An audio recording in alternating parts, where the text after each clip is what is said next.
Amos அதிகாரம் 2. மோவாபு நாடு. ஆண்டவர் கூறுவது இதுவே: மோவாபு எண்ணற்ற குற்றங்கள் செய்ததற்காக நான் கொடுத்த தண்டனை தீர்ப்பை மாற்றவே மாட்டேன். ஏனெனில் அவன் ஏதோம் அரசனின் எலும்புகளை சுட்டு சாம்பலாக்கினான். ஆதலால் மோவாபின் மேல் நெருப்பை கொட்டுவேன். அது கெரியோத்தின் கோட்டைகளை விழுங்கிவிடும். இரைச்சல், கூச்சல், எக்கால முழக்கம் ஆகியவை ஒரு சேர எழும் வேளைகளில் மோவாபு மடிந்திடுவான். அந்நாட்டின் ஆட்சியாளனை அவர்களிடையே இருந்து அகற்றிவிடுவேன். அவனோடு அதிகாரிகள் அனைவரையும் அழித்து விடுவேன் என்கிறார் ஆண்டவர். யூதா நாடு. ஆண்டவர் கூறுவது இதுவே: யூதா எண்ணற்ற குற்றங்கள் செய்ததற்காக நான் கொடுத்த தண்டனை தீர்ப்பை மாற்றவே மாட்டேன். ஏனெனில் அவர்கள் ஆண்டவரின் திருச்சட்டத்தை புறக்கணித்தார்கள், அவருடைய நியமங்களை கடைபிடிக்கவில்லை. அவர்களுடைய தந்தையர் பின்பற்றிய பொய் தெய்வங்கள் அவர்களையும் வஞ்சித்து விட்டன. ஆதலால் யூதாவின் மேல் நெருப்பை கொட்டுவேன். அது எருசலேமின் கோட்டைகளை விழுங்கிவிடும். இஸ்ரேல் நாட்டின் மீது தீர்ப்பு.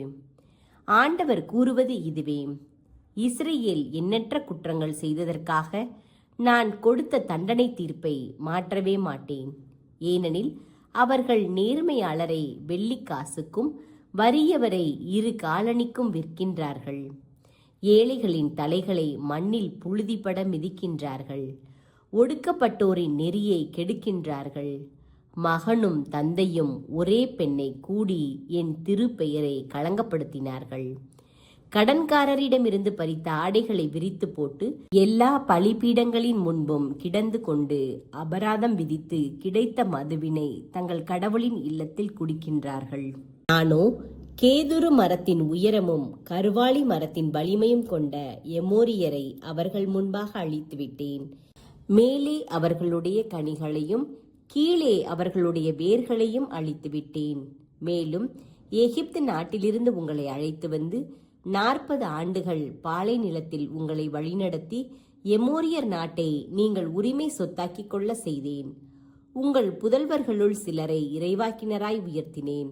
உங்கள் இளைஞர்களுள் சிலரை நாசீர்களாய் தேர்ந்து கொண்டேன். இஸ்ரேல் மக்களே, இது உண்மையன்றோ என்கிறார் ஆண்டவர். ஆனால் நீங்கள் நாசீர்களை மது அருந்த செய்தீர்கள். இறைவாக்கினருக்கு இறைவாக்கு உரைக்க கூடாது என்று கட்டளையிட்டீர்கள். வைக்கோல் பொதி நிறைந்த வண்டி அழுந்துவது போல உங்களையும் நீங்கள் இருக்கும் இடத்திலேயே அழுத்துவேன். விரைந்தோடுகிறவனும் தப்ப முடியாது. வலிமையுள்ளவனும் தன் வலிமையை இழந்து விடுவான். வீரனாலும் தன் உயிரை காத்து கொள்ள முடியாது. வில்லேந்தும் வீரன் எதிர்த்து நிற்க மாட்டான். விரைந்தோடுபவனும் தன்னை காப்பாற்றிக் கொள்ள மாட்டான். குதிரை வீரனாலும் தன் உயிரை காத்து கொள்ள முடியாது. அந்நாளில் வலிமை மிக்கவர்களுள் நெஞ்சுரம் கொண்டவன் கூட படைக்கலன்களை தூக்கி எறிந்துவிட்டு ஓடுவான் என்கிறார் ஆண்டவர்.